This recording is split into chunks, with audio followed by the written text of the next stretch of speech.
and it is after 6 o'clock, so the marketplace is closed, everything is closed. What is remaining is just like everyone packing up. So this weekend was a wild ride. I definitely enjoyed LeakyCon 2019 a lot more than LeakyCon 2018. 2018 was just not my favorite thing. I'm gonna attempt to go in the order of how the day went, even though the past 2 vlogs or rambles or whatever have been all over the place.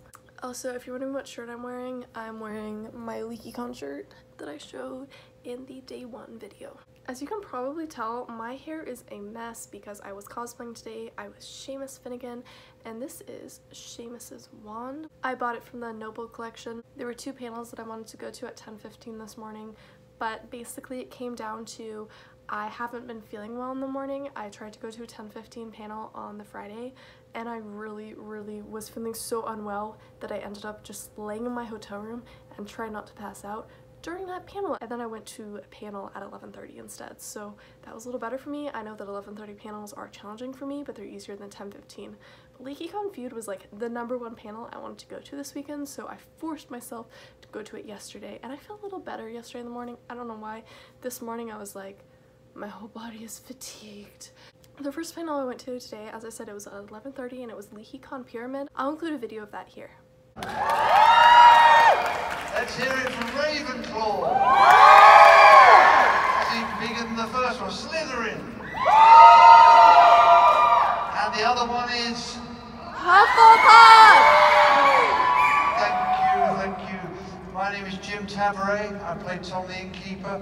And you know, I've lived in America now for 10 years.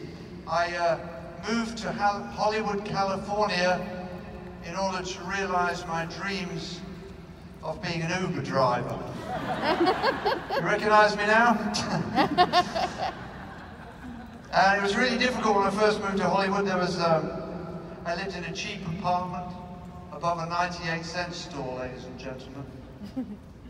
But I found out one thing about America, and if you work hard, you're rewarded. So now, 10 years later, I live in a cheap apartment above a 99-cent store. And if I keep working, one day, I could end up living above Dollar Tree. That's enough for me.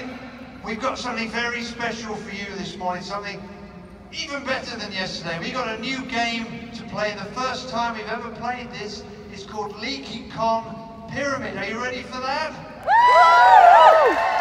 So we'll get a bunch of contestants up and then we'll explain what happens. So let's hear it for our wonderful teams. The first contestants are Team Norbert. Let's have you up here. Hi guys.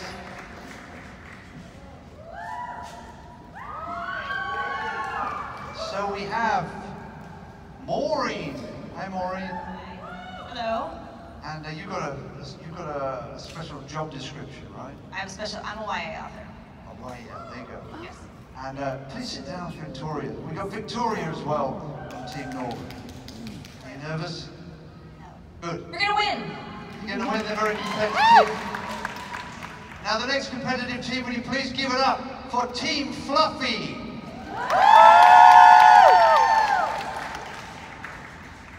You guys. Thanks. I'm gonna try. So we got Mike and we've got Mim. What do you do, Mike? I host a Harry Potter podcast called Potterless. Look out for that. What do you do, Mim? You do something very special. I'm still in school, and I'm on a robotics team and an orchestra. Cool. So give it up for your contestants one more time. So excellent. Now let's review the rules of the game. Very, very simple. You know what taboo is, right? It's sort of similar to that. So you get a game board, and on that game board you'll see 6 categories. Our first team will pick a category and decide which contestant is giving clues and which contestant is guessing. So they've already sorted that out. And when I say go, they have 30 seconds in which to guess as many clues as they can. It's pretty simple. Let's not hang around, let's get on with it, shall we? Now if the person giving the clues says the word, they're not allowed to do that. I mean, they can speak, but they're not allowed to say the actual word, then we'll strike that and move on to the next clue. They may also pass, and we'll come back to that clue if there's time. They'll get a point for each clue. Sorry that video was short. I didn't record a lot of it. If I had known that it was only going to be a 15-minute long panel, I would have definitely recorded the whole thing, but I didn't know that. It went really quick. I'm not sure if they meant for it to go that quickly, but it did. Jim Tavares was the moderator speaker again. He does a really good job with that. Jim is a really funny person, and I got a photo with him today, which I'll talk about in a little bit, but he's just a really nice and funny person, and he is a great public speaker, so he did fantastic. And the people on the panel, there were 2 fans, an author, and a podcaster.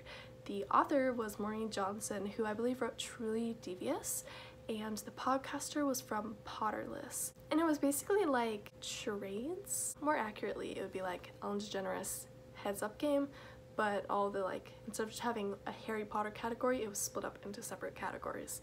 Although I think Pyramid is a TV show. I don't know. I don't watch normal TV. I spend most of my time on Netflix, Amazon Prime, unless I'm watching Supernatural, Doctor Who, Riverdale, or The Flash. So most of the other time I'm just watching what's on Netflix, watching what's on Amazon Prime. Yeah. So if it is the real thing, let me know in the comments down below if there's a Pyramid TV show, but I've never seen it in my life. Now on to some things. Before I got anything today, I took a photo with a beautiful, beautiful Hermione and an incredible Ron Weasley, and they made their own costumes, and I will include the picture here.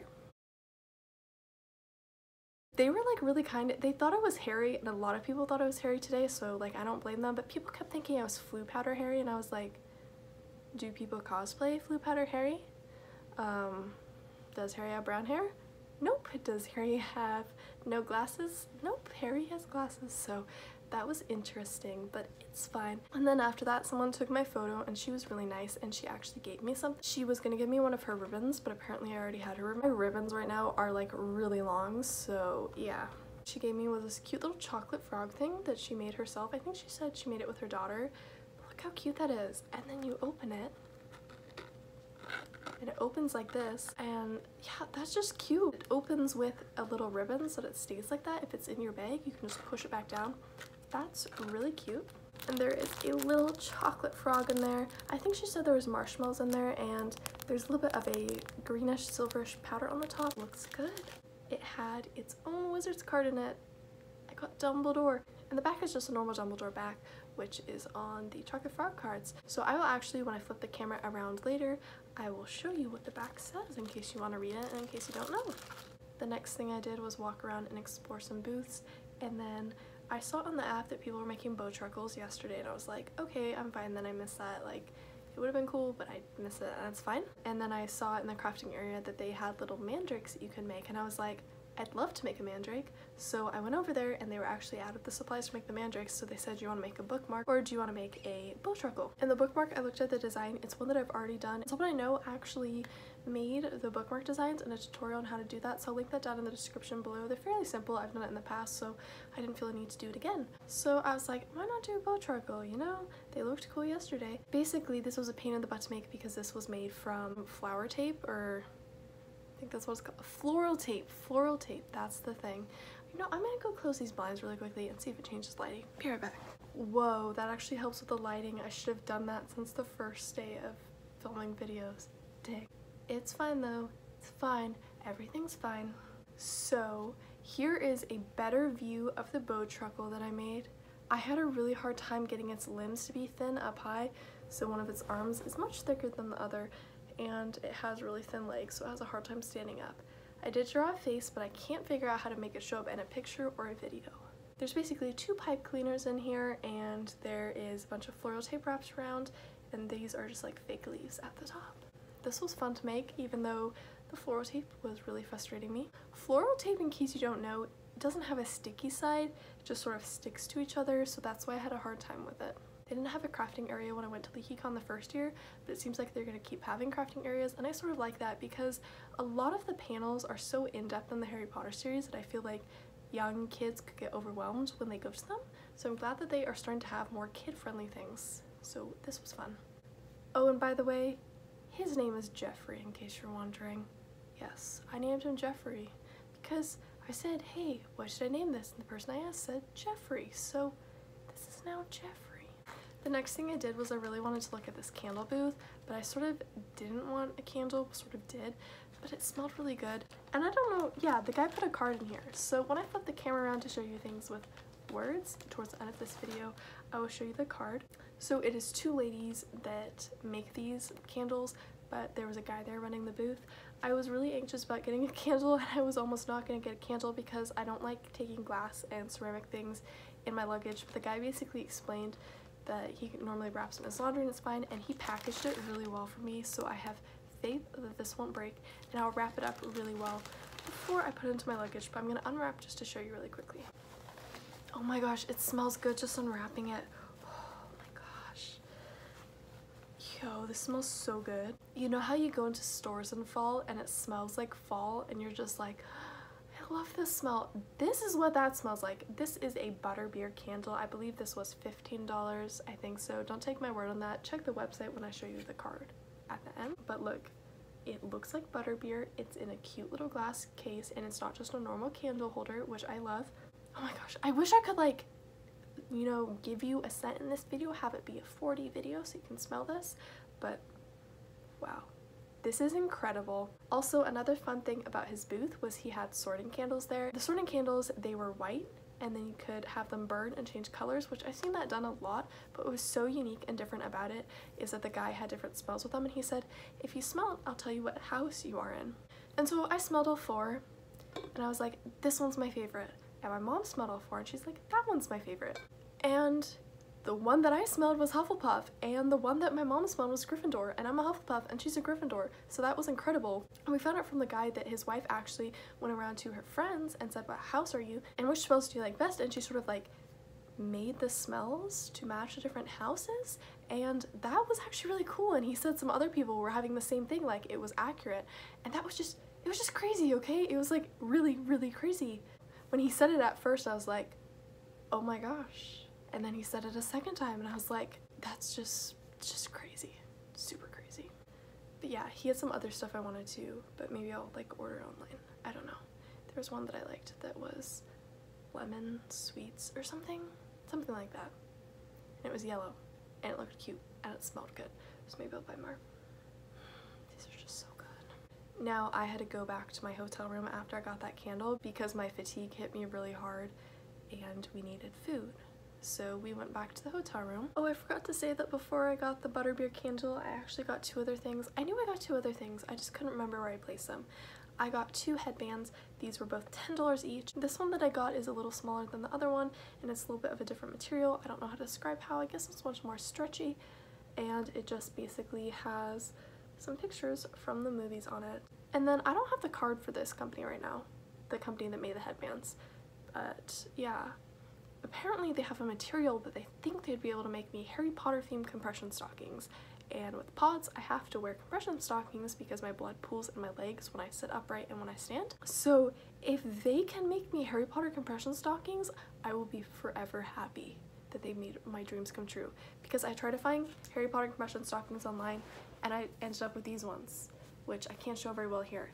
Basically on the site it made it look like they would say I solemnly swear I'm up to no good, but the material makes it so you can't see the words, and the way it's cut, you literally can't see anything. It's just jumbled words on my legs. Yeah, the other headband that I got is this one. I was eyeing this design since I saw it on the first day, and it has Hogwarts, and it's all like sort of panty looking stuff. I don't know how to describe it. It's just colorful. There's Harry's glasses with a lightning bolt. It says always and has some random spells in it, and 9 3/4 and the Deathly Hallows. So yeah, I love this. I need to figure out how to wear a headband properly because I'm bad at wearing them properly, but I think it would really help with my self-confidence if I can learn how to wear them.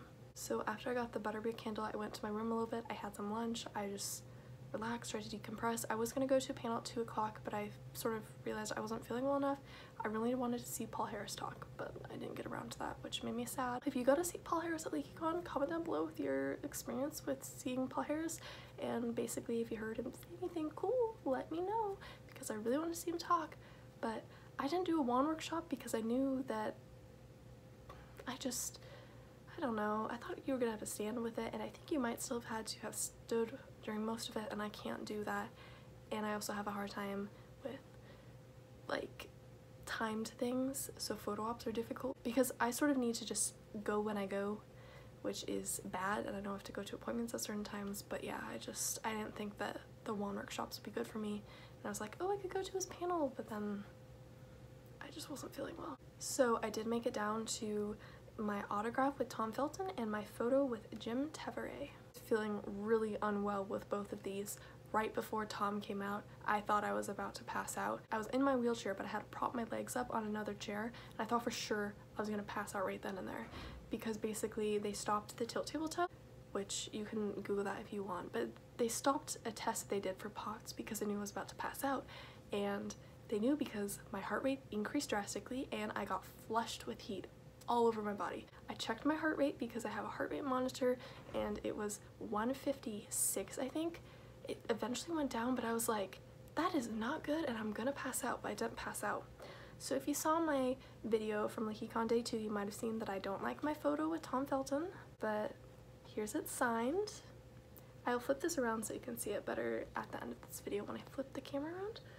Yeah, it just says, love Tom Felton, and then it says Heart Draco. I saved one of my ribbons for him, so I gave him the ribbon, and he was like, who's Colin Creevy? Because it said RIP Colin Creevy. And I was like, he's that kid with the camera?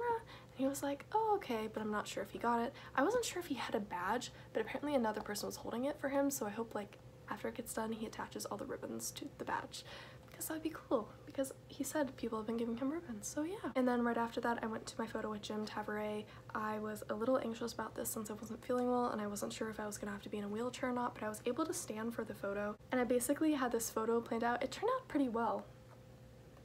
So basically I'm just like, oops, I flew up a feather and he's holding the feather, and yeah, I sort of like how it turned out. It turned out really cool. Jim was really nice and he talked to us a little bit after the photo. I forget how we got to talking about this, but we said we were from Portland, Oregon, and he was like, oh yeah, I go up to Oregon sometimes, and apparently he goes up to like a river here sometimes and just like has fun here and just goes on vacation here. He said it's 10 hours from where he is. Apparently it's 6 hours from where I live, because my mom knew that. And we were talking a little bit about Portland. I wasn't feeling well, so I wasn't sure if I was going to be able to talk while he was right there, but I did tell him that with Portland it said keep Portland weird, and he knew that Portland had biking, so that's cool.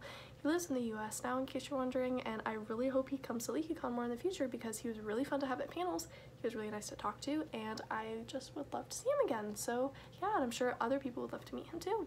And then afterwards I swing by the Harry Potter Alliance booth. I didn't buy anything there, but I signed up for the email list, so I got a ribbon that says Wizard Activist. And then after we left there, we were just walking around a little bit. I wanted to do a last scan of the marketplace, and someone walked by to me and handed me a ribbon. I was like, okay. And then they also handed me this, a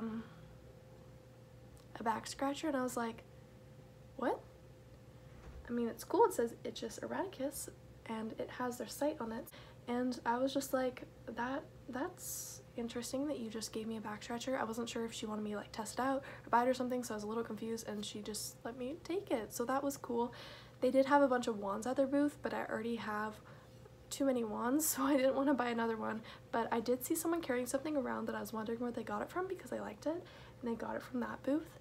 So I got one. Look! Basically the Zobo in Crimes of Grindelwald. Newt has one of these, and he shakes it, and then the Zobo goes into his case, in case you don't know. But I feel like most people will know, because most people that are watching this video have probably already seen the Fantastic Beasts series. And she asked me if I had a cat, and I was like, yeah, I have two. She said that she had a cat who tore up hers, so I have to just keep it away from my cats, which is fine. I was gonna do that anyways, just because my cats break my things a lot, and I just don't like them touching things like this anyway. And she showed me pictures of her cats, and they were so cute.